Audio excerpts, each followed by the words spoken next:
Thank you to our 4 sponsors for supporting our podcast: Johnny Russell's Art Caterers and Milltown Pies, Alexander Grace Law, Jez and Lisa's Spoonful of Sweets, and SPE Furnishings. Links to their websites are available in the show notes and on our website. Don't forget to subscribe to get all the latest episodes as soon as they're released.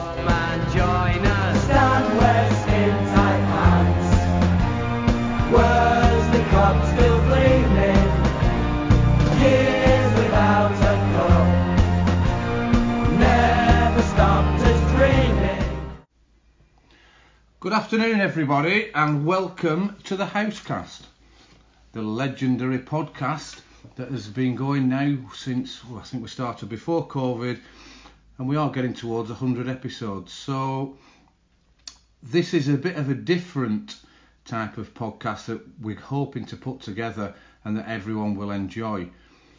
I've been chatting to these two guests for a number of weeks, probably months now, around the work that they do away from the cricket club and the research that they do, etc. They both have been down the cricket club, believe it or not, even longer than me or Blaise. Fantastic people, do a lot of work over and above what we're going to talk about now, but I'd like to just talk about and go back through the history of the cricket club. So the first guest I'd like to introduce is Anne Cochrane. Hello Anne, welcome. Hello Jess, thank you for having me. No, it's totally fine. No, I really appreciate it's taking a little bit of organising to get it together. We're doing this for the benefit of the listeners. We're doing this live, as in we're all in the same room, as opposed to Zoom, which will be interesting to see how it comes out and give us some feedback, how people think this sounds, etc. Is it better because we're in the same room? So Anne, we've known each other for so many years. When I first started playing, and you knew my mum and dad and everything else that was going on, and just explain very roughly and briefly about your involvement at the cricket club, when you started coming down, why you came down, what you can remember, just very briefly. Well, I started coming down as a little girl with my dad Jack, and I think there are some people still who remember Jack because he was a member here for a long time. He was on the committee for a period of time in the 60s, I think. Yeah. And I came on as a little girl. I helped in the tea room as a little girl, selling pop. I can remember taking the caps off the fizzy pop in the tea room, and it stems from there. So eventually my son Neil McSweeney, who again some people down here will still remember, played for the junior teams. He played second 11, and he also made some appearances for the first 11 before he went off to university and he stopped there. And I've just had a continuous involvement. I live locally, and when I came to retire, I was looking for something to take my interest, and I decided that because I had the knowledge of the cricket club, I had some archive that had come from my dad's home when he died, and he'd saved that for the cricket club. I decided to concentrate on what was on my doorstep and look into the Lowerhouse heritage, because for something to be going from 1862 as a working class institution and still be going is quite an achievement, I think. Yeah, I didn't realise that it had come from your dad, a lot of the material that you got. That's really interesting. So there's all that material that your dad's gathered throughout his life, I take? Well, I think he just was the custodian of it because he lived longer, I think, than the other chaps who were of his generation, and he had the sense, because he did like history, that the stuff was worth preserving, and we don't have a lot, but what we do have is really interesting, I think, and we have annual general meeting reports going back to 1870 something, and these are all online now. That was what I really wanted. I wanted them to be digitised so anybody can look at them. So those are now on the website? They're on our website. Yeah. But they were digitised by the crickethistory.website, Right. which is a partnership between the Lancashire League, Nigel at the Lancashire League, Yes. and Pete Griffiths at this cricket history website, and he's digitised a lot of stuff for the Lancashire League, and we sent him all our stuff last year, and that's been digitised. So people can go and look at it at the leisure, etc. Yes. What about if anyone listening to this has any other material that could be useful? Can I take it? You'd be the one that would have a look at it? And well, yes, they can get in touch by the website. Yes, brilliant. Yes. Oh, that's great. That's fantastic. Thanks, Anne. I mean, it's interesting you mentioned about your dad and about Neil. I remember your dad and my dad being down many times, clearing up on Sundays and after the bonfire and everything. You know, some really good memories of people when the times were tough and the cricket wasn't great. They were applying for re-election all the time. But those characters, along with another probably dozen chaps at that time, kept everything going. And I really appreciate that. Thanks ever so much. Our second guest this afternoon is someone else who's watched cricket for as long as I can remember, always has a keen interest and has the odd comment to make on some forums, whether it's in programmes or other mediums over the years, and that's Paul Hargreaves. Hi, Jez. Hello, Paul. Thanks very much for coming on. Yeah. My involvement in Lowerhouse started in 1970. I remember the day itself. I can't tell you what month. Right. I'd moved to the Rosegrove area, and I came down here with Jeff Wilkinson, who went on to be a player for Lowerhouse in the 70s, and still has an involvement in the club. It was the only time ever I sneaked into the club. Shock horror. I owe them about £5. Yeah. It was in the area of where the cottages were, but they'd been pulled down, and it's where the substation was. And I'd said to Jeff, I said, you know, Jeff, I've enough money to get on, but I haven't enough money for popping a marathon. And he said, solve that, do what I do. And so we jumped the wall. And there was a big enough crowd that you couldn't you could hide in the crowd. And so we did that. And then Jeff disappeared, and I wondered where he'd gone. And then about a quarter of an hour later, he's going around selling league handbooks. I thought, well, that's one way of doing it, making a profit on the day, not even paying to come in. So that's 1970. I became a member in the middle 80s, but I watched Lowerhouse all through the 70s. Became a member in the mid 80s, and 1992 I think I became a patron. So I've been a patron for 30 years.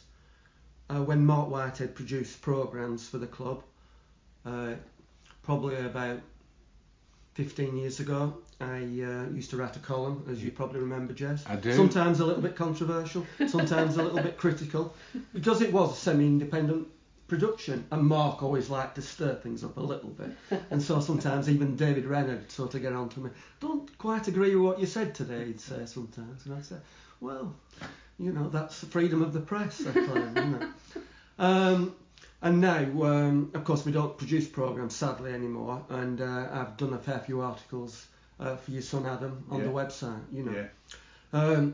You were talking about the bad old days watching Lowerhouse. In my experience, the 70s weren't the bad old days, because we weren't very good, and every win was treasured. We weren't expected to win, and it was great listening to some of the away fans if we beat them.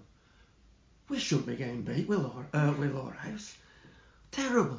And they were so upset that I really enjoyed that. And now, in the last, say, 15 years, when we've become a strong team and we're expected to win, the defeats hurt. Yeah. Whereas they never hurt in the past. No. They were expected. And a win's not treasured as much as it used to be. Yeah. So that's really my involvement, really. Yeah. I appreciate that, Paul. And you're right. I mean, you talked about the 70s. I started playing first team in the 80s, and we weren't so good then. There were a couple of years where we had, with Lofty's input, that we had some good performances, but there were a lot of occasions where, I did find it as a player quite difficult when we were playing, certainly Haslingden, Burnley, East Lancs, you know, and they would, the odd win, yeah, we would treasure it. But they not only beat us, sometimes it was humiliation, and sometimes it was, you know, they weren't very kind to us. But at least the 1980s were probably better than the 60s, 70s. I'm sure, yeah. You know, the league positions were starting to improve. They were. And we didn't stand out as sort of a re-election club every year. So things were a bit better in your early years at the club. And that is possibly because of the junior sections that were created then. From my understanding prior to that, it just wasn't the case. You know, certainly in the 70s, 60s and back, there was no junior sections. There was just about a second 11.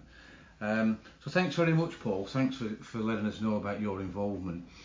The pair of you, I'd like you just to explain to the listeners of what you've been pulling together over the last few years, will it be?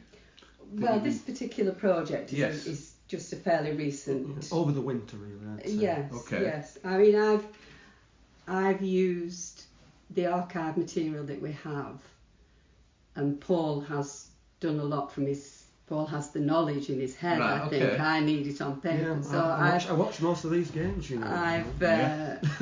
I've used the archive material that we had and a subscription to the British Newspaper Archive, which is a fantastic resource for anybody who wants to look at things that were published about cricket and life, anything really. I've used those to tease out some stories that I thought were interesting, but it's only with the advent of your Adam taking on the website that there was somewhere to feed it into. Right. And really, Adam's been tremendously supportive and helpful to me, so that I've been doing things because I wanted to do them, but he's given me an outlet to put them to a wider public and hope that there might be the odd person who also finds them interesting. And once they're out there, aren't they? Exactly. And I can assure you, Anne, there are lots of people who already find it interesting, already enjoy reading the articles that go out there. And the beauty of social media these days is, as you say, it's a little bit like the podcast, but we stumbled across this. We all have these memories and funny stories and cricket games in our mind. And Stan and myself were constantly saying we should write these down, because when we're gone, that's right, those memories, our kids and their kids telling these daft stories about these old blokes that you can't remember, wouldn't work. So now with podcasts, they're there, and Adam assures me they're there forever to listen to. So yours even more. It's more importantly that all those going back decades are now secure for other people to read long after we've all gone. So it's absolutely commendable, Anne, that the pair of you are putting everything together as you are. So this particular project, how did this come about? Why did you decide to pull this together that you've done over the last 12 months or so? I think Anna has a big interest in Tommy Shutt and as a person and that era. And my interest is really she twisted my arm to get involved. Well, okay. No, that's not strictly true. We do. We had an inquiry to the website, which Adam dealt with, like he always does, in a very open and welcoming manner, from a chap who was researching the history of Perthshire Cricket Club in Scotland. And they'd lost all their archive in a fire in 1913, I think it was, because the suffragettes had set fire to the pavilion. So the Perthshire Cricket Club didn't have any archive, and he'd found a framed team photo, and he was almost sure that it was from 1897, which was the first of Tommy's 2 years as professional at Perthshire. And if he could just identify Tommy, he could be certain that was the 1897 team. So we were able to help him with that. We found a little photo in the local press and sent it to him. And he sent us back the photo. And when he sent us that photo, and you can see Tommy Shutt is the only one of the team. This is on the website, people can see this. Tommy's standing slightly to one side of the team photo, and we can see him full length, and he's looking at the camera, and he just looks like a modern man. He looks like he could step out today and turn out. He looks like an athlete. He looks like that as well. He looks like a young athlete, like you say, full of his own ability, I think. He's got a bit of an attitude on him, and he's posed there with a bit of and he's looking like, come on, let's get on with it. And the rest of the team have facial hair, they have belts made out of club ties, and they look like Victorian men. He doesn't. He looks like a modern man, and that sparked my interest in him, because it turned him from a statistic or somebody that Paul had mentioned various times because he was such a good cricketer. It turned him into a person. So I suggested to him, I hadn't realised, but we had very little on the website actually about him.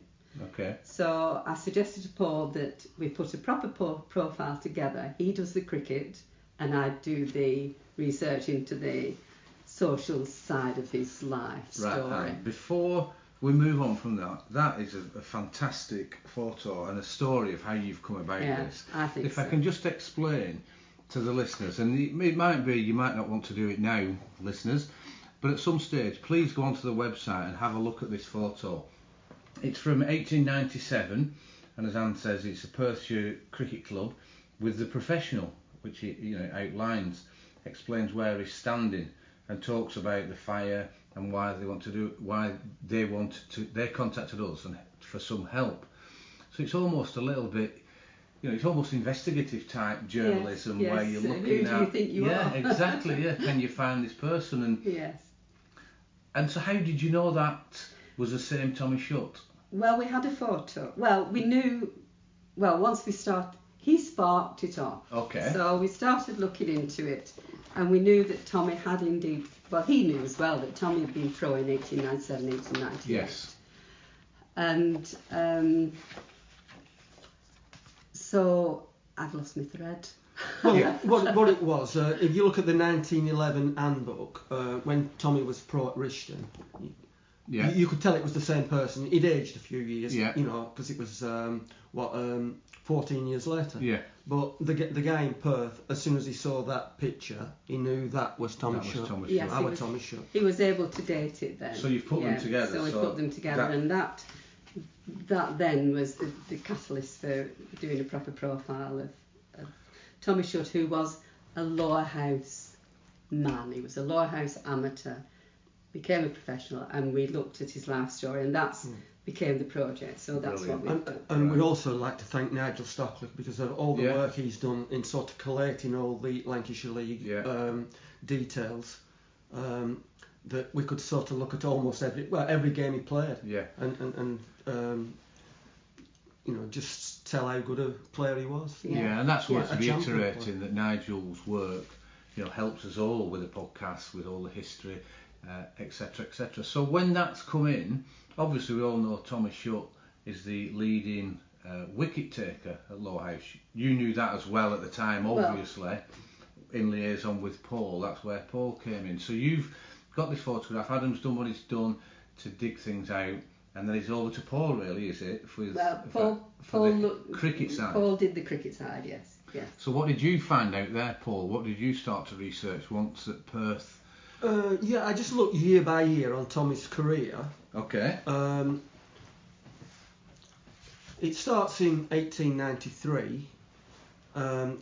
He just plays an handful of games. Doesn't bowl. He's from round here, though. Oh yeah, he lived on Lowerhouse Fold. Yeah. Not where Blaise is. The back-to-back houses that were pulled down, which are where the little green area is now. At the back of where Blaise is. No, at the front. Oh, the front. Okay. Yeah.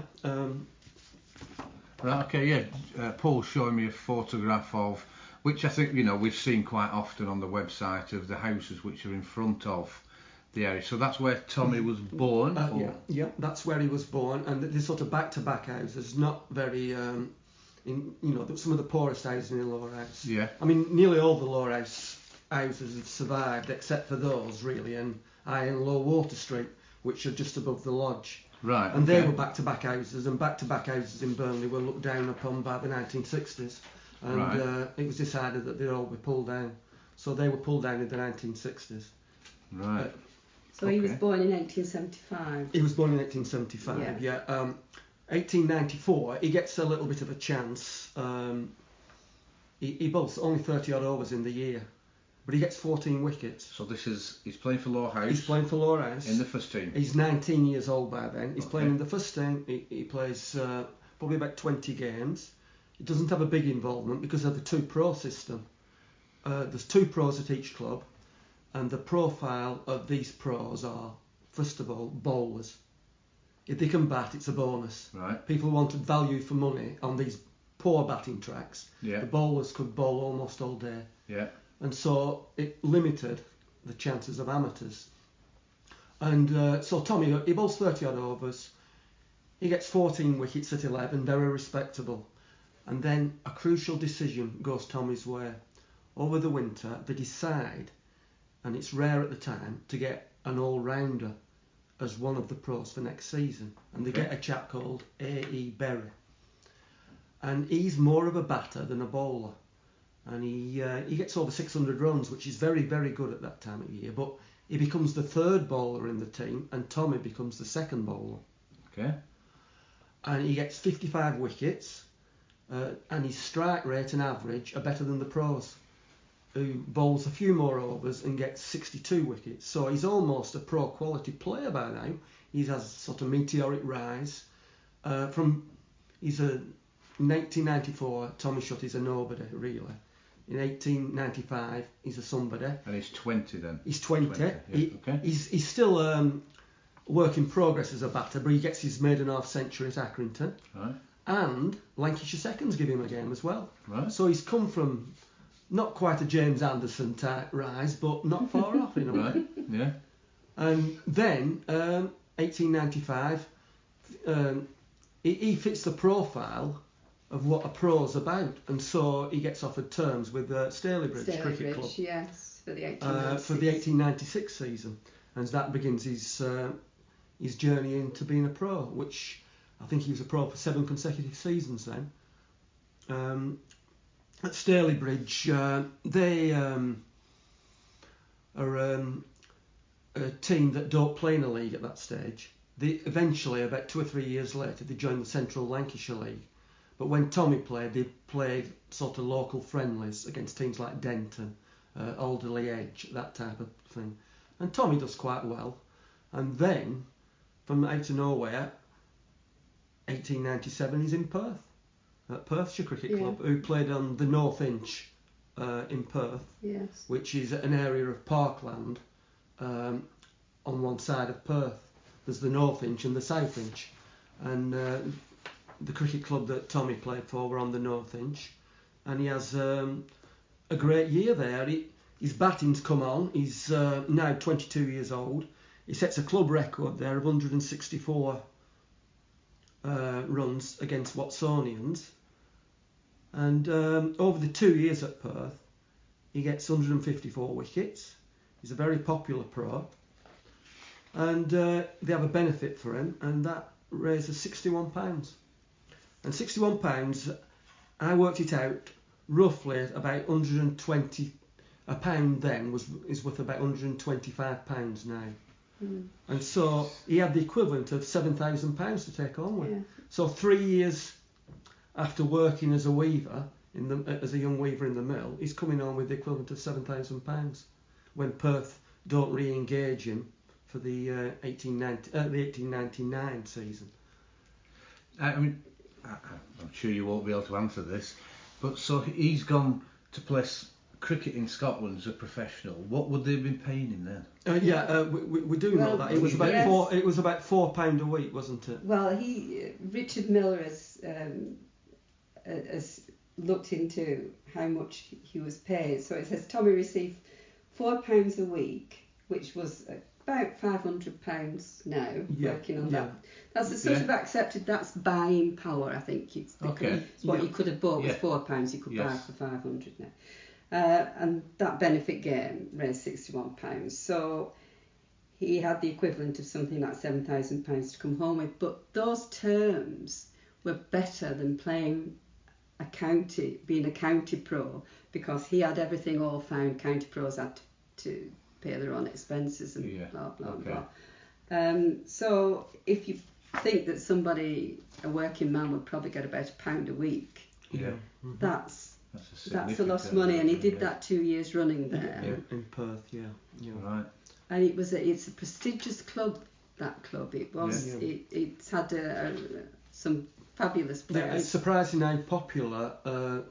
It was a surprise to me, really. I knew that cricket in the Scottish borders is very strong. Yeah. Because I've travelled a little bit in the borders. I've seen clubs like Kelso and Selkirk and that, and the facilities are excellent. They're better than ours. Yeah. And that surprises you, because you think a lot of Scotsmen look down on cricket, don't they? Yeah. An English tough sport. Yeah.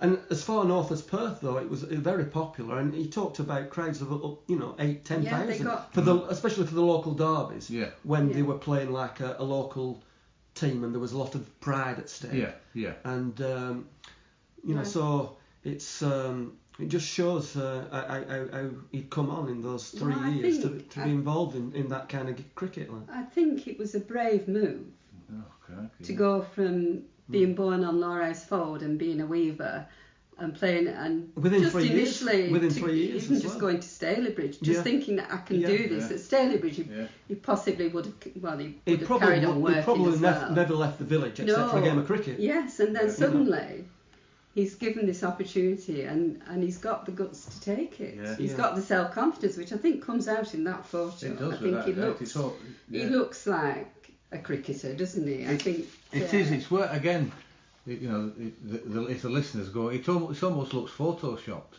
Yes. The way it is, Like it looks. He could be playing now. They put him on, haven't they? Yeah, it does. Yeah. It's fantastic. Yes. So you've 1890.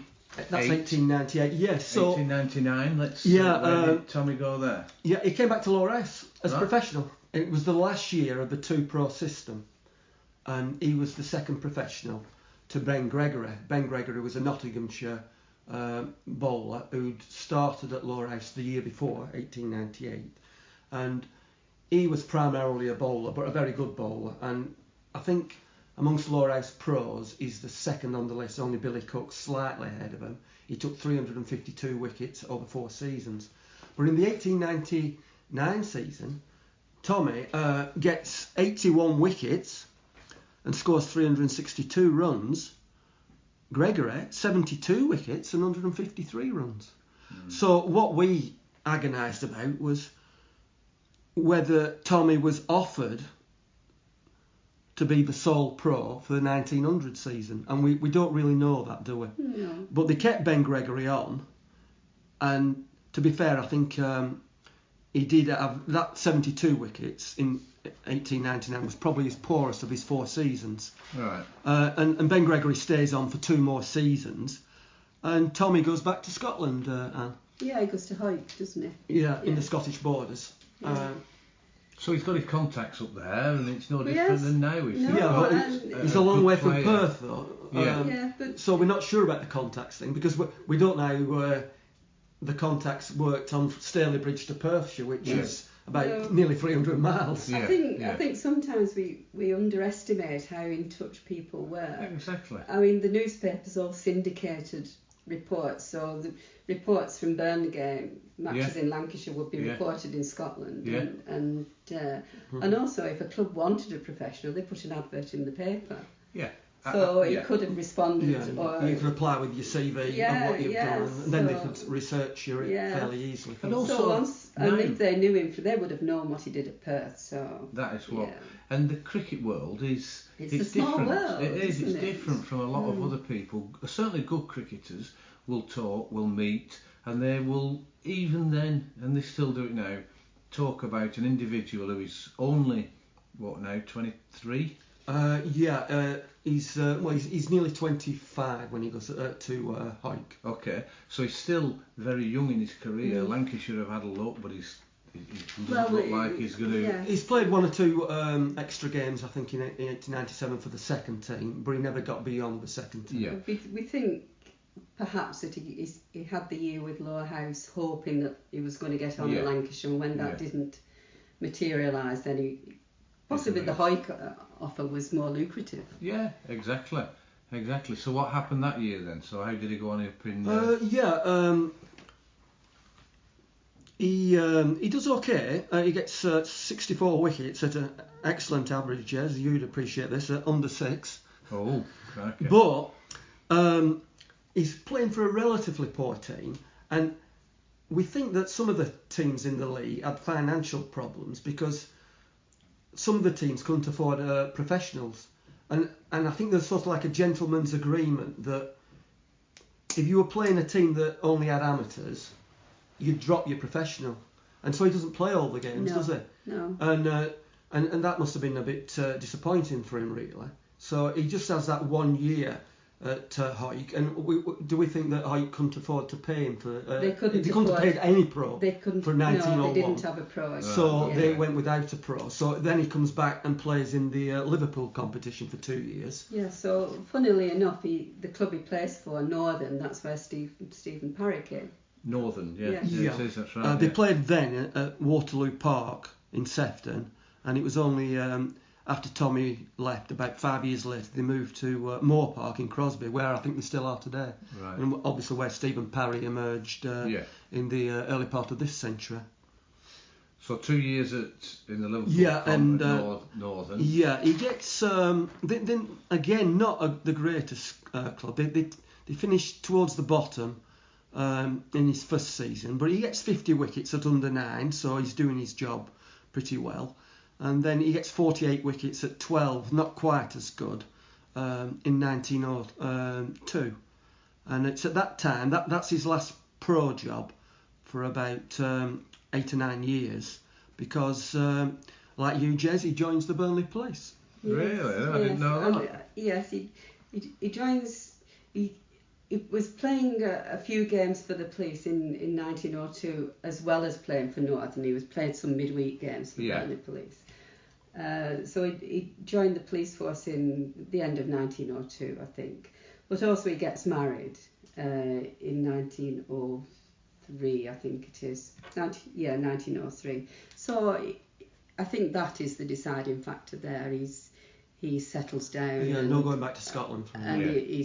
So the police force gives him a secure job. Yeah. And he gets married and...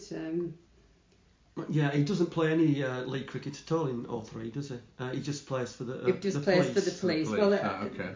the thing with that appointment or that taking that job in the police force, I think he may have been tapped up a little because the chief constable was obviously very sports minded, so he spent a lot of time in the police force. He was responsible for organising the sports day. He was part of the police swimming gala, and he played cricket. The chief constable also played cricket, so he played cricket in the same team as the chief constable against other. The chief constable set up a league with other town teams, and I think that probably helped his police career, and that might have been why he ended up going to Burnley. The chief constable might have said to him, he transferred from Lowerhouse to Burnley for 1 season, didn't he? 1904, I think that is.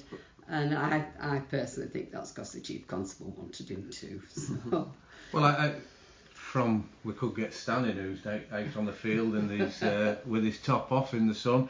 We could get Stan in, because I can assure you. We don't. No, we don't. Not in such an enclosed. No. I can assure you it did happen, even in the 1990s, where people got posted to certain areas to play for certain police teams, but not at weekends. It was generally midweek. So when he's gone to Burnley, he's gone there as an amateur, has he? Yeah, he's gone as an amateur for 1 year.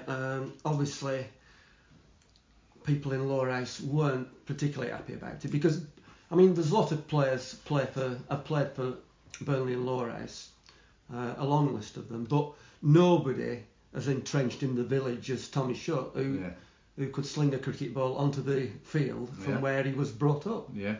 And so it did cause a little bit of consternation, but it was only for 1 year. And he had a relatively quiet year, except for 2 games against Rottenstall.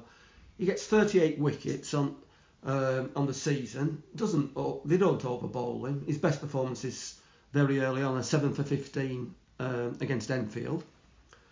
But he gets just over 500 runs, which is very respectable in those days for an amateur. Still is nowadays for an amateur, especially somebody who's primarily a bowler. Yeah, and on those wickets. But there is 2 weird games against Rottenstall.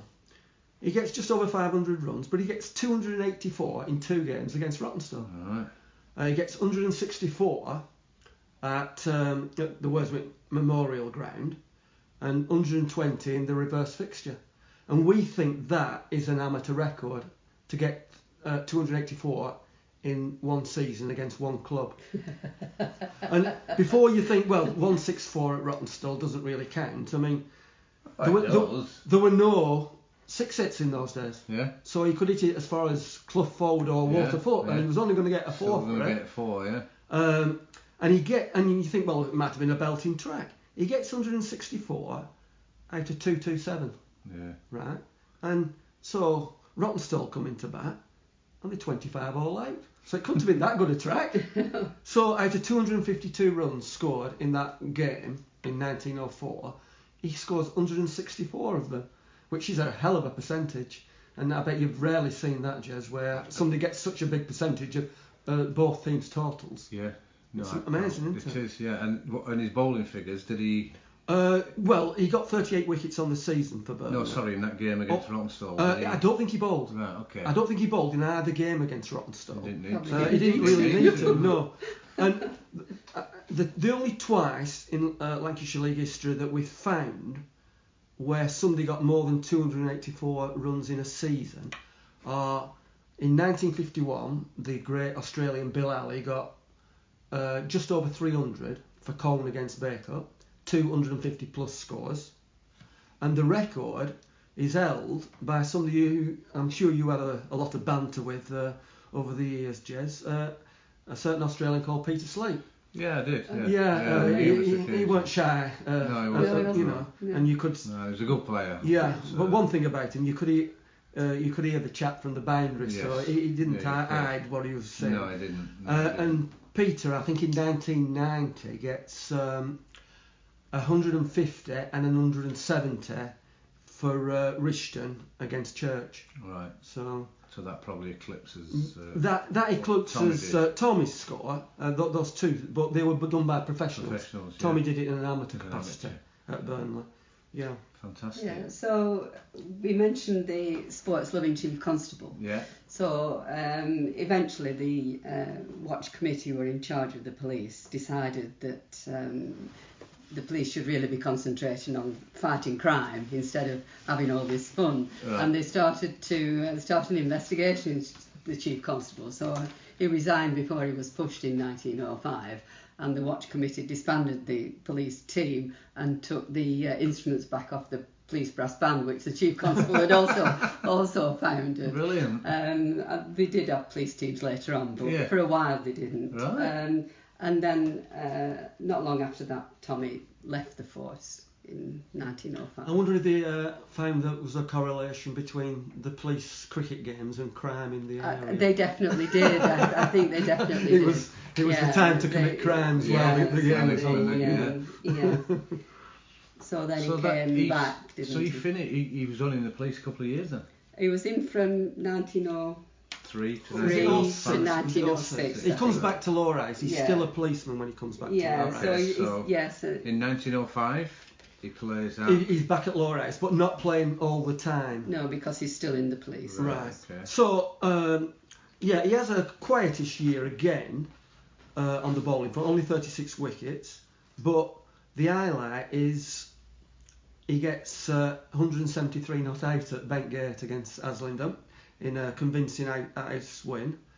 Again, no 6-hits are awarded, and unlike his Burnley record, which just lasted 2 years, because an ex-Lowerhouse player called Henry Cudworth beats it and gets 166, Tommy's 173 lasted until Ben beat it. Yeah, correct. Benny in 2018 when he got 175. Yeah. When he snicked one in the first over Allegedly. Well, allegedly, but I think everybody heard it except the umpire. But anyway, Ben did obviously pass it, but he got a lot of sixes that day. So, I mean, us who go back a long way tend to think Tommy has the moral record, like really. But and so that's his highlight in 05.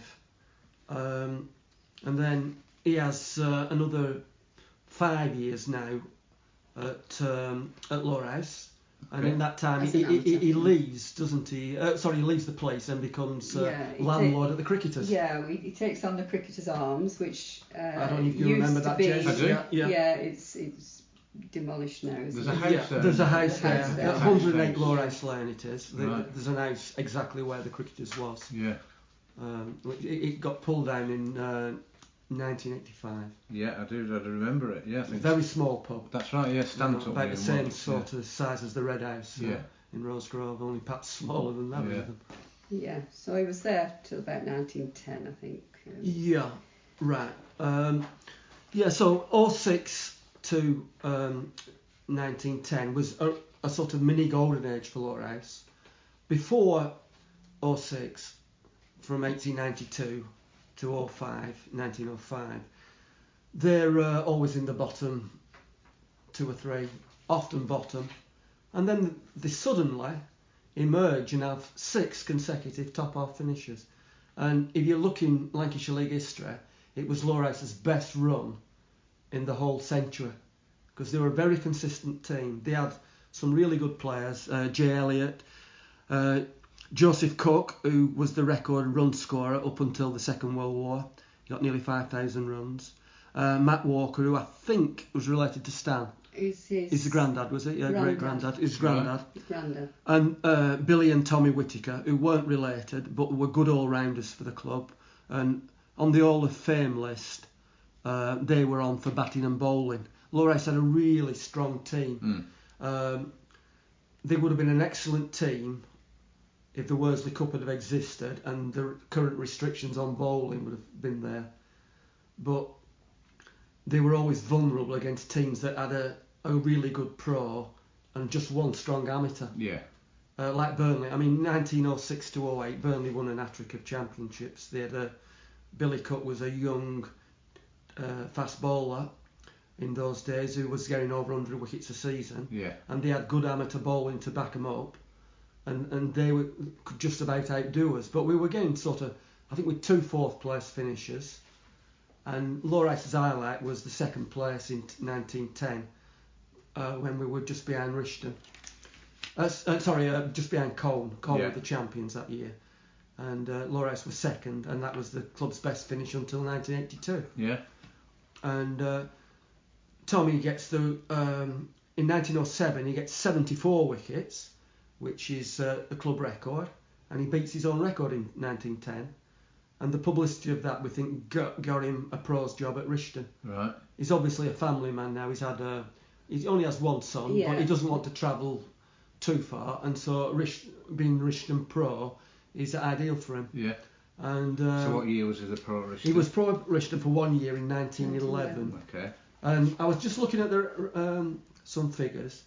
He's 76 wickets at Lowerhouse, which is still a club record. Yeah. Even you didn't manage to beat that, Jez. No, I never got over 60. And we're taking in 1,564 balls. Now, Rishton really worked him hard. They made him earn his money. And he got 82 wickets, which was his best ever season. But it took him 2,367 balls to get those. Yeah. And an highlight for Tommy that year was on returning to Lowerhouse as professional. He scored his only century for Rishton at Lowerhouse. Right. Yeah, against Lowerhouse. Against Lowerhouse, yeah. All these wickets here, yeah, right. So, but Rishton didn't keep him on.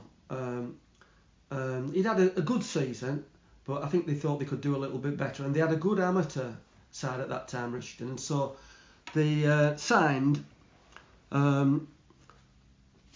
a player called John Newstead, who's a Yorkshireman, and he went on to get about 300 runs more than Tommy, and he also took almost 100 wickets, and that helped Rishton to be champions in 1912. Yeah, you'd think so with that.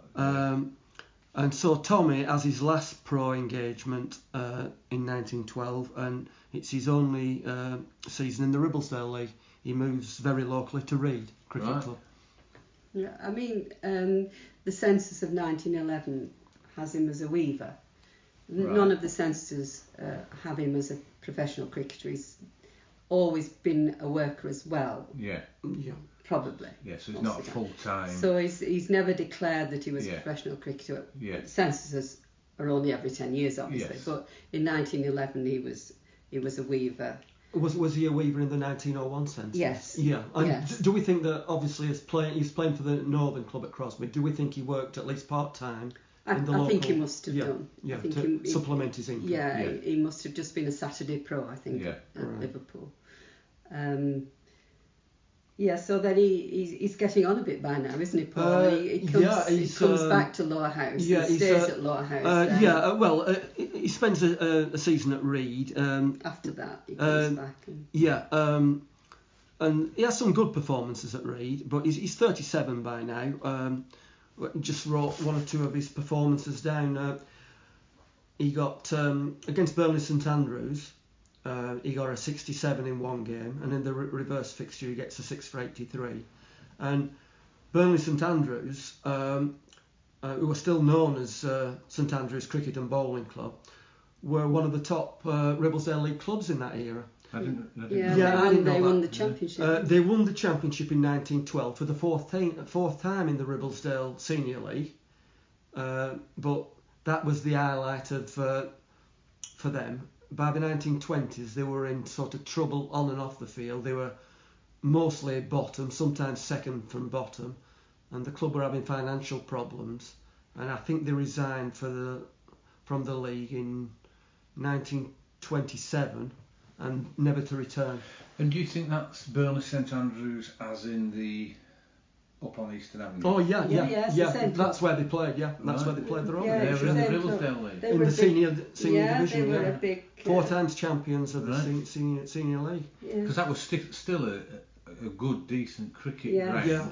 When I was at school. They used to play schoolboys cricket. When I played for the town team at cricket at 15, 16, that was our own team. We never got to play on Burnley or Lowerhouse. No. And it was a decent cricket ground. Yeah. It was a reasonable size. Yeah. Certainly for schoolboy cricket. Yeah. So 1913. He returns to Lowerhouse. He's coming back to Lowerhouse. And that's for good. He doesn't play for any other clubs then.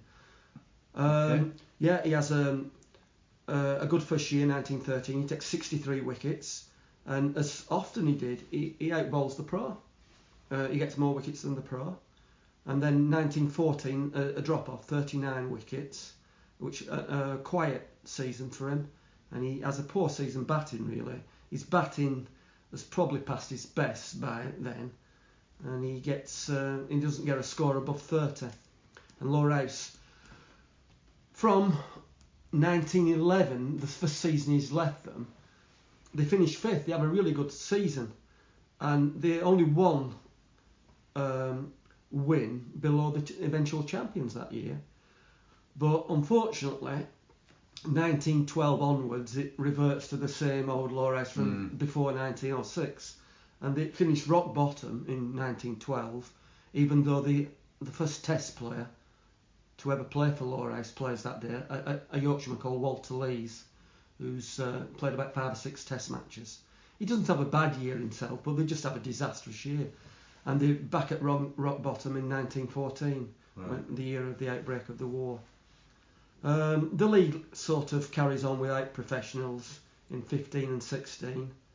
And Tommy, I think he only took 20 wickets in 1915. And 1916 he takes somewhere in the 40s, which, given the weakness of the league with no pros, so many good amateurs at war, it's I've called it an half-hearted effort by Tommy, really. I'm sure if he'd have sort of put his mind to it, he could have got more than that, because we see after the war that he's still quite a good player. Certainly for a few years after the Second World War, even though he's getting to his mid-40s by now. Yeah. I was just going to say that, Paul. You're saying half-hearted. The lad's 40. He's bowled himself to the ground for a number of years. Exactly. I agree with you there, Jez. But we'll come on to what he did after the war. Yeah, okay. And then you might sort of see my point of view. Okay. But also, we don't know the circumstances. No. We don't know what he was. He would have been working still as a weaver.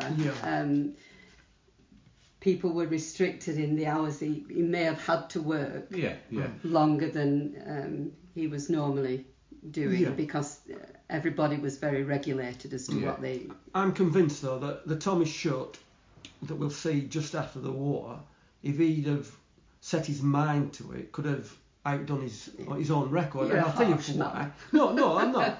If you look at it, the Lowerhouse bowling record should have gone in 1916, but not to Tommy Shutt. It should have gone to Billy Whittaker, who died later on in the war. Billy was about 38 years old, and he wasn't conscripted or anything because of his age, but he later joined up. But in 1916, Billy Whittaker takes 71 wickets with 5 games to go, because of the weakness of the competition. And he sort of goes off to enlist in late July, because we've had the bottle of the Somme, and it's been a disaster, really, in terms of the lives lost. And sort of they're asking people into their early 40s to join up, and Billy, he sort of goes and joins up. If he'd have played the last 5 games, he'd have probably got about 90 wickets. And what year is that? 16? That's 1916. That's 1916, and that was the last year of cricket during the war, because it was decided then to suspend the Lancashire League. There's a lot of cricket records, bowling records, by amateurs set during the First World War, and especially in 1916. Some clubs recognise them, some don't. I mean, I remember a friend of mine, Trevor Jones, beating the Burnley record and getting 72 wickets. But in 1916, John Bracewell gets 90 wickets for Burnley. But Burnley never recognised that as a record. No. Because of the it wasn't weakness a of proper the league. But Accrington and 2 other clubs, I think, still have the 1916 figures. And they've never been beaten, and probably never will be, obviously under the current restrictions. They won't be. And so that takes us to 1919, doesn't it? You know, when the Lancashire League returns, and so does Tommy. So 1918. No cricket in 1918. No cricket, there was 1 or 2 friendly games, wasn't there? But very little cricket. So we go to 1919. Even in 1919, there were still people were coming back in dribs and drabs as well, weren't they? From service. But there was a full Lancashire League. There was a full league, season. but 1920 is probably when it really gets going. Right. So Tommy comes back in 1919. He takes 45 wickets, and he's by now he's 44 years old, and he's still getting some scores with the bats. He gets 63 at home to Haslingden, and 2 40s, 40 odds against East Lancashire, and 49 not out against Baycup. Now this is where your mind might boggle a bit, Jeff. 1920, he's bowling in tandem with Billy Cook, and Billy Cook can still bowl well, because in 1921 he went on to get 130 wickets for Lowerhouse, which is a club record, and it's 18 higher than anybody's ever got. But Tommy, in 1920, at 45 years old, gets 68 wickets. And he's 45. He's 45, and it's his best. It's his best, really, for Lowerhouse since the record-breaking season of 1910. And he has a really good day at Enfield, where he gets his highest score of the season, 67 runs, and he gets a 4 for 38. And we mention here that he bats. Sorry, he doesn't bat in tandem, but a young Enfield player that day was Eddie Painter, who went on to become a legendary English Test player in the 1930s. And Eddie was 27 years Tommy's junior, and he must have been really impressed with Tommy's performance at 45 years of age, getting 67 and 4 for 38. And of course, Eddie Painter's averaged over 60 for England in about the 20 odd tests he played, and he's particularly remembered in the Bodyline series because he was ill in bed, and he insisted on returning to the wicket at Brisbane in the roasting hot weather. So he's 45 years of age. Yeah, and I think Anne probably wants to mention the benefit match that he was allocated. 68 wickets that year. So that is his 1920 and his benefit game came. The league you had to get league permission to give someone a benefit, but they were allocated to players who'd really given a lot of service to a club. So he'd done 17 years with Lowerhouse, I think it was. So they gave him a benefit game, and of course it rained. And what years was that? That was 1920. They had sold some tickets, hadn't they? Yeah, it was 17th of July 1920, but the report where it urges people to turn out for him says that he was universally popular. Yeah. So I think that's quite a thing, that people are always popular when they've died, but when they're still alive, if a newspaper says that somebody's they were liked wherever they played, then I think it does give you a clue as to the fact that he wasn't just a good cricketer, he was a popular chap as well. I'm sure some of these Conservative MPs who were having a go at Boris Johnson, if Boris dies today, they would say what a jolly good chap he was. I'm not sure about that, Paul, but anyway, we're not getting political on this. We'll leave that to But that's the general thing. I remember, say, somebody like controversial like Tony Benn dying, and a lot of Conservatives came out and said what a great parliamentarian he was. Yeah. And they wouldn't have said it to his face. No, they wouldn't. Well, everybody sprouts wings when they die. Yes, and your point is exactly. But the point is that there are several mentions over his career that people liked him. Yeah. So, and he was a landlord. I think he probably made a very good landlord. At the cricketers, but in between time he also went to work for the 1921 census has him working for Butterworth and Dickinson's, which was ironworks and cotton machine building place in Rosegrove. So he's still a working man. Can we pause this? I just need to make a phone call. So that's 1920, where the benefit game is for good old Tommy Shutt.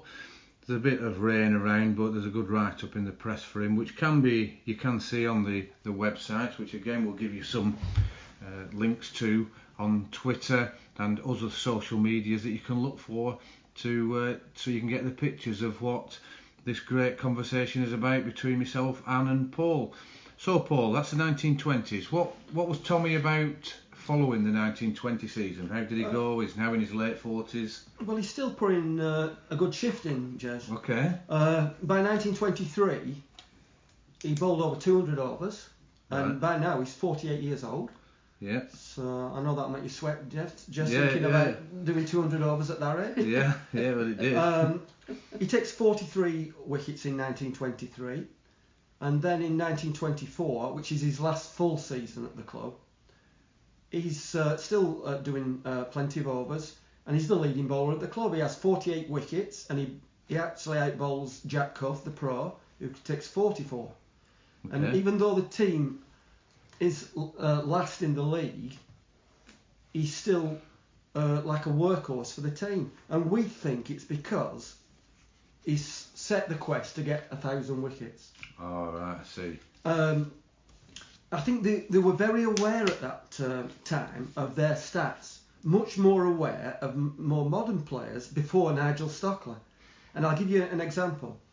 Brian Higgin, at some time in the 1980s, passed Herbert Lawson to become Lowerhouse's leading amateur run scorer. And I asked Brian, I said, would you know what game it was when you passed him?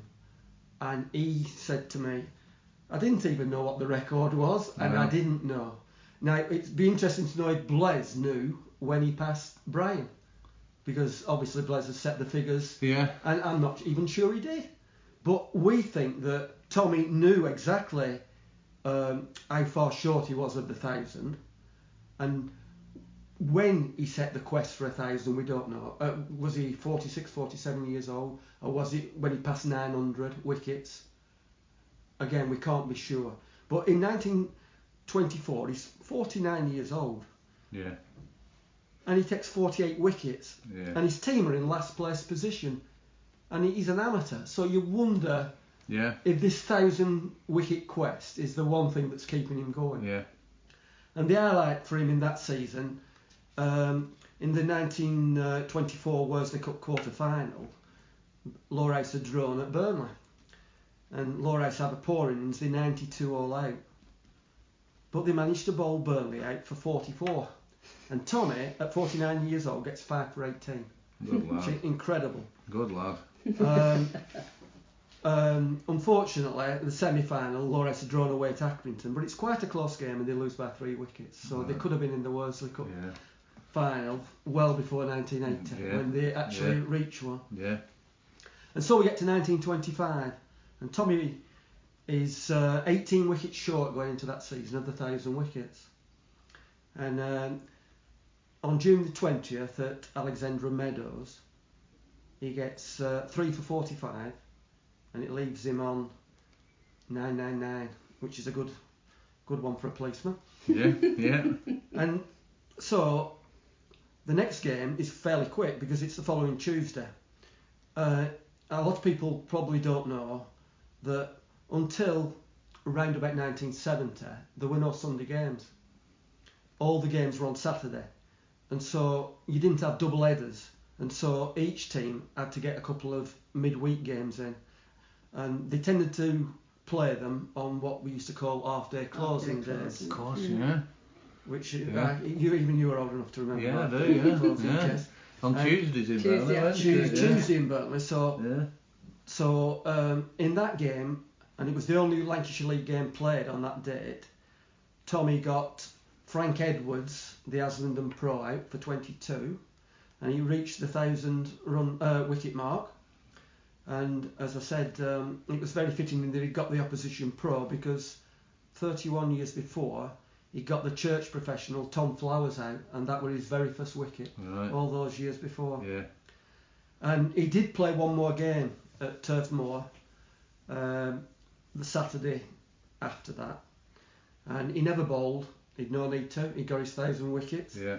And he batted at number 9, and he scored 9. And Lowerhouse beat Burnley by 81 runs, and I think that was an excellent way to go out at 50 years of age. Sure. And that was his last game. That was his last game for Lowerhouse. Yes. Fascinating. Yeah, so a fabulous career. Fascinating. Even so many years on, you've still to acknowledge that he was a special cricketer when you bear in mind his background and his circumstances and that he was a working chap as well. And just one story I'd like to tell from going back to 1910 is about 3 or 4 years ago, Paddy got 80 odd and 7 for 27. Yeah. And Harry Brooks said to me, that must be the best amateur performance in Lowerhouse history. And he actually put on the website, if anybody can think of anybody who can outdo that, anybody who's outdone that in history, there's a bottle of good quality champagne on offer. Now, a lot of people think I was up by candlelight researching this. I actually found it in 5 minutes. 1910, at home to East Lancs, Tommy got 6 for 23. And as I put it in the article that you'll be able to read on the website, it was an excellent 6 for 23. All 6 for 23s are great for the bowler, but he got 4 clean bowled and 2 carton bowled. Yeah. And that's a pure 6 for 23. No dodgy LBW decisions. No player treading on his wicket or anything like that. Or being caught by a miracle catch. Or all his own work. And in that day against East Lancs, he also got, as well as 6 for 23, 113 not out. Okay. And so I submitted this to Harry Brooks, and Harry, being the gentleman that he always was, got me the champagne and presented it to me. And it was a Moët and Chandon. And it's still at home. And my plan with that champagne was to give it to Blaise when he passed Michael Ingham. Right. And unfortunately, That's dragged on, and it's possibly not going to happen now. In fact, it probably won't happen now. So it will go to Blaise on his retirement. Oh, that's lovely. I thought you were going to say you've got it here with a bucket of ice. No. Well, Blaise might let you have a drop. Yeah. But it's certainly very good quality champagne. It's not for spraying over people. No. And probably a nice meal for him and Lindsay. Yeah, and it's a nice memory of Harry, isn't it? Of course it is. Yeah. That was a great story, that is. And poor Paddy will have to do it again. Well, to outdo Tommy Shutt from 1920. Yeah. From 1910. 1910, sorry. Yeah, when he was at his peak. Yeah. Fantastic. That's I've really enjoyed that, Paul. Thanks very much, and thanks for all the research and the way you've delivered this. It'll come across really well for people who are interested in the history and who want to listen to stories like that. Thanks ever so much, Paul. I'll come back to you shortly to finish off. Right. Anne, is there anything you want to just talk us through? We've gone through Tommy's history. Anything you want to just talk us through before we finish off? I see you've got all your laminated sheets out and the posters all ready to go. Well, this is going to be on the website as a slightly longer read, but we've done some timelines and a banner, and we're hoping to put that up on the ground. Yeah. To tie in with the fact that the club was founded in August, 160 years ago. So we're tying this in. So there will be some display materials, there'll be something on the website. And just to finish Tommy's life story, he'd finished cricket, and he'd only had one son, who was Victor.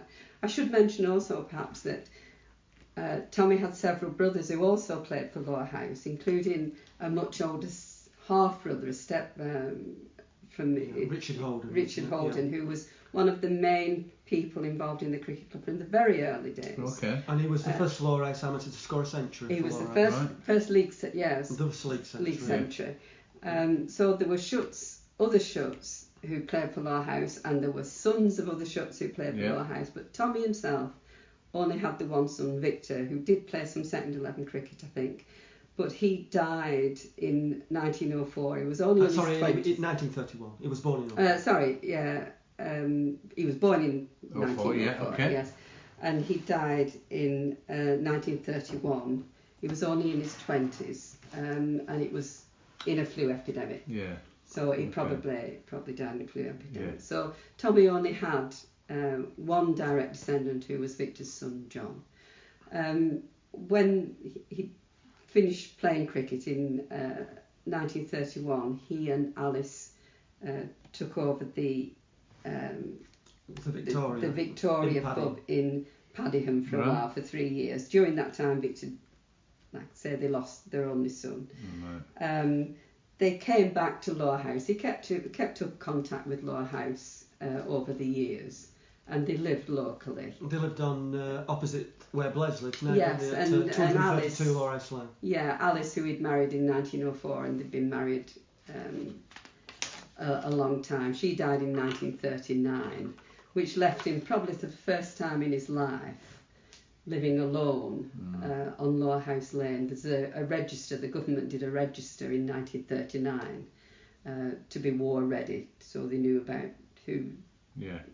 what the population was.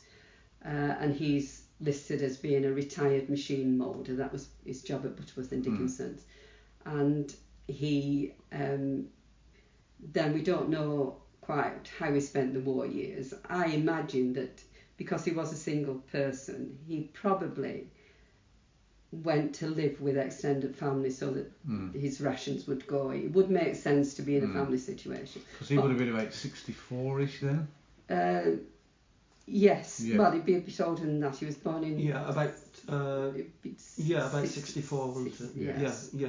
Anyway, the next thing that the records show about him was that in April 1946, when he was 71, he married the landlady of the White Horse in Paddingham. Right, okay. And that was then his home until he died in 1952, aged 76.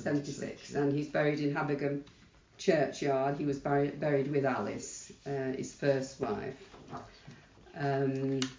Grave's a little bit sad and neglected now. The gravestone's quite legible, and it has his parents' names and his wife Alice. It also has the names of some children that his parents lost in infancy, which But unfortunately not Tommy's name itself. Right. But Tommy's name itself was never added to the grave. I know Paul's quite motivated about this. He does think it should have been, but time, I don't know, life moves on, doesn't it? I think if you don't do something like that at the time, possibly. Yeah. And it would have been either down to his son, Yeah. or his grandson, or his widow, or his extended yeah. family, and anyway, it never happened. So. And he spends the rest, the late part of his life at the White Horse in Padiham, doesn't he? The last 6 years. Assisting he gets married to the landlady, yes. who's been widowed during the Second War. Yeah, I mean, she is the landlady. She has spent a lifetime in the licensed trade. Yes, so. But it's a job he knows, obviously, because he's done it at the Cricketers. He's done it at the Cricketers and the Victoria, and possibly he was working there as well. We don't know. Yeah. So that was brilliant. That was brilliant. It. That is so interesting, you two. Before we mop up, I'm sure that I know, Anne, you want to make a mention for the help you've had off various people, and the Perthshire cricket. Yes, particularly. I mean, yes, he was so helpful. He's written a lot about that. There's a chap called Richard Miller who sparked all this off. Yeah. He was very helpful. He gave me a lot of advice about how to put it together, and he's done a lot of research himself on early cricket in Perthshire, and he's published quite a lot of stuff. Yeah. And obviously. You've given credit to Nigel Stockley.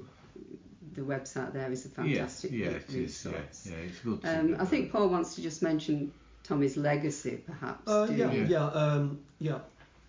Cricketing legacy. Obviously we talked about the 1,000 wickets. Yeah. Which is just over 400 clear of yourself, Jez. Yeah, that's right. But you did great. Tommy started at 18 as a bowler. I was a lot later. You were like sort of a manufactured bowler, if you don't mind me saying so, who filled a void and did it brilliantly for Lowerhouse, and worked just as hard as Tommy at your bowling. Tommy has the two best individual seasons in club history, with 76 and 74 wickets respectively. The only two that we found over 70 are that Billy Whittaker in 1916 with 71, and Jim Minnis.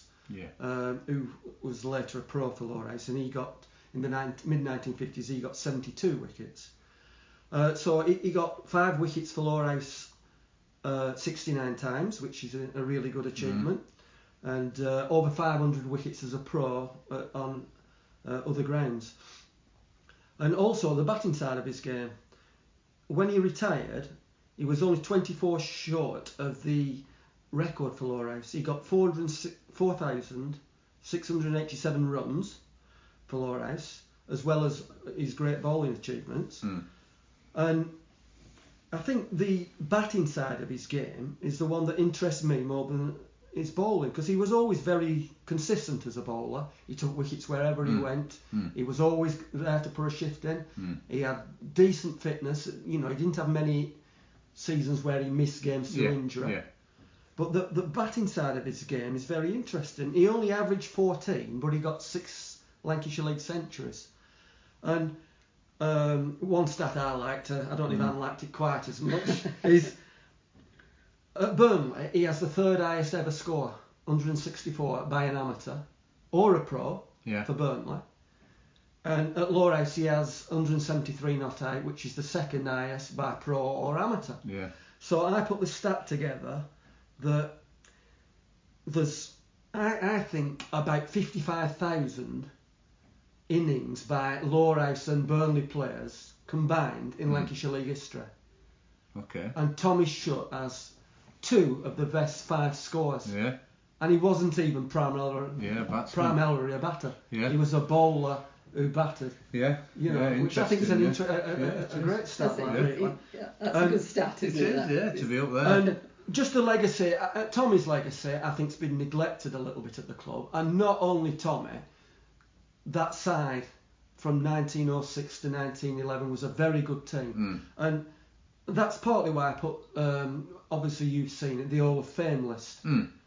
And there's a lot of players from that era on, and that's their only legacy at the club. Yeah. There's nothing else that stands out. And I'd like some kind of artifact or mural, as Anna said, to acknowledge what they did for the club. Because in that era, in the whole 20th century, they put together the most consistent 6 years in Lowerhouse history. Yeah. And it's only in the current century that we've outdone that. Yeah.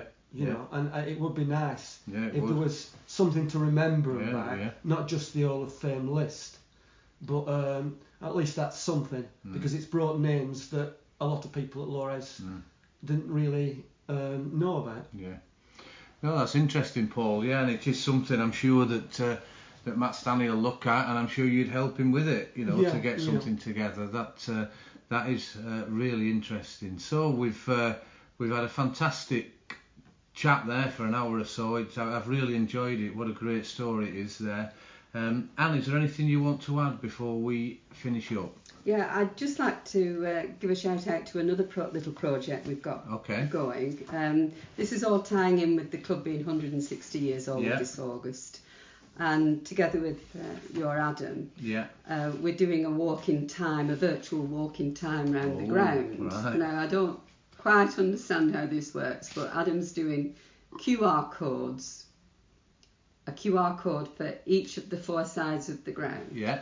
And if you scan the QR code, it will take you to some photos on the website which date mostly between 1950s and 1980s. Yeah. So you can see what that particular part of the ground looked like in days gone by, which will be a bit of an eye-opener to some people, because sometimes it looks so dilapidated. I know. Really, grey sky. Really. And of course it's always raining. Of course, it's always dark. So that's just another little project that we've got going. So I think that might be a bit of a first. Yeah, I'm sure. Well, I've not heard it before, certainly. Anyway, never mind the Lancashire League. Yeah. So, we'll have a look at that. So, I really enjoyed that, Anne. Thanks ever so much. And Paul, thanks very much for putting all this together and talking us through. I've enjoyed going through that life of Tommy Shutt. I didn't know 95% of that. So, listeners, have a look online. Look at these stats. Look at the photographs that we've discussed. You will enjoy it, I'm sure, when you look at on the website.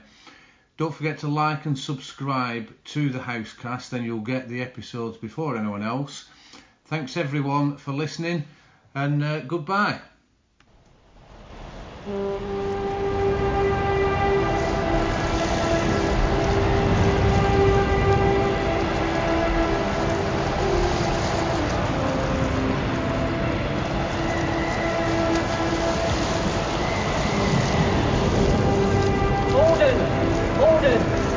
Send more house to save the house.